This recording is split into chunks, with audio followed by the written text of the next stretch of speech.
നമസ്കാരം, ഞാൻ ഡോക്ടർ ജുമാന. കേരളത്തിലെ പല ജില്ലകളിലും മഞ്ഞപ്പിത്തം പടർന്നുകൊണ്ടിരിക്കുകയാണല്ലേ. അപ്പം മഞ്ഞപ്പിത്തം എങ്ങനെയാണ് വരുന്നതെന്നും ഇതിനെതിരെ നമുക്ക് എന്തൊക്കെ മുൻകരുതലുകൾ എടുക്കാമെന്നുമാണ് ഈ വീഡിയോയിലൂടെ നമ്മൾ മനസ്സിലാക്കാൻ പോകുന്നത്.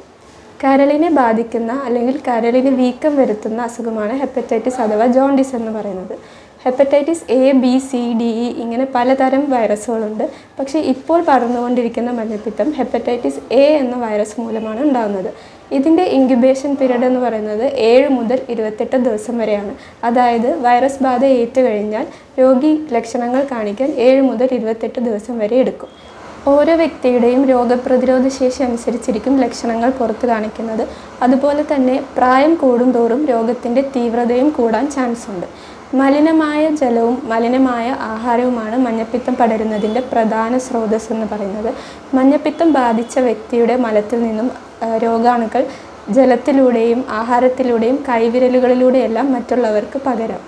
ഇതിൻ്റെ പ്രധാന ലക്ഷണങ്ങൾ എന്ന് പറയുന്നത് വിശപ്പില്ലായ്മ, അമിതമായ ക്ഷീണം, മനം പുരട്ടൽ, ഓർക്കാനം, ഛർദി, പനി, വയറിളക്കം ഇതൊക്കെയാണ്.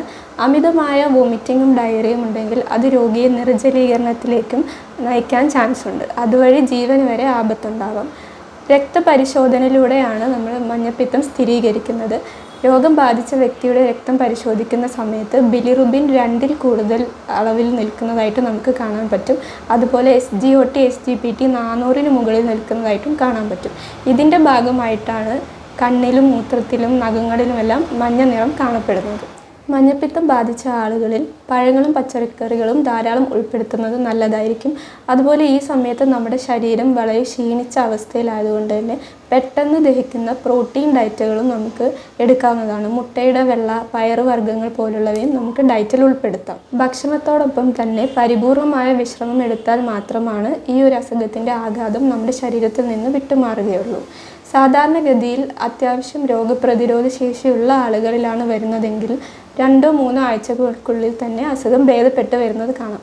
എന്നാൽ ലിവർ സിറോസിസ് ഉള്ളവർ, HIV patients, cancer patients, diabetic ആയിട്ടുള്ളവർ, ഹെപ്പറ്റൈറ്റിസ് ബിയോ സിയോ ഇൻഫെക്ഷൻ മുമ്പ് ഉണ്ടായിട്ടുള്ളവർ ഇവരിലൊക്കെ ഈ മഞ്ഞപ്പിത്തം വന്നു കഴിഞ്ഞാൽ തീവ്രത കൂടാൻ ചാൻസ് ഉണ്ട്. കരളിന് സംഭവിക്കുന്ന ഡാമേജിൻ്റെ സിവിയറിറ്റിയും കൂടാൻ ചാൻസ് ഉണ്ട്. അതുകൊണ്ട് ഇത്തരം രോഗികൾ മഞ്ഞപ്പിത്തം വരാതിരിക്കാൻ മാക്സിമം ശ്രദ്ധിക്കണം. മഞ്ഞപ്പിത്തം തടയാനായിട്ട് നമുക്ക് ചെയ്യാൻ പറ്റുന്ന കാര്യങ്ങൾ എന്തൊക്കെയാണെന്ന് നോക്കാം. ഒന്നാമത്, വൃത്തിഹീനമായ അന്തരീക്ഷത്തിലുള്ള ഭക്ഷണങ്ങൾ ഉപയോഗിക്കാതിരിക്കുക. പഴയതും തുറന്നു വെച്ചതുമായ ഭക്ഷണങ്ങൾ ഒരിക്കലും ഉപയോഗിക്കരുത്. അതുപോലെ തന്നെ തിളപ്പിച്ചാറിയ വെള്ളം മാത്രം കുടിക്കാൻ ശ്രമിക്കുക. അറ്റ്ലീസ്റ്റ് 3 മിനിറ്റെങ്കിലും തിളപ്പിച്ചാൽ മാത്രമേ അണുക്കൾ നശിക്കുകയുള്ളൂ.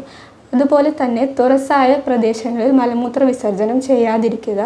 അതുപോലെ ടോയ്ലറ്റ് യൂസ് ചെയ്യുന്നതിനും ഭക്ഷണം കഴിക്കുന്നതിനും മുമ്പും ശേഷവും കൈകൾ സോപ്പ് ഉപയോഗിച്ച് വൃത്തിയായി സൂക്ഷിക്കുക. വീടുകളിലും മറ്റും കിണറുകളും ടാങ്കുകളും പ്രത്യേക ഇൻ്റർവെല്ലിൽ ക്ലോറിനേഷൻ ചെയ്ത് സൂക്ഷിക്കുകയും ചെയ്യുക. ഈ പറഞ്ഞ കാര്യങ്ങൾ എല്ലാവരും ഫോളോ ചെയ്യുമെന്ന് കരുതുന്നു. ഇത് മറ്റുള്ളവർക്കായി ഷെയർ ചെയ്ത് കൊടുക്കുക.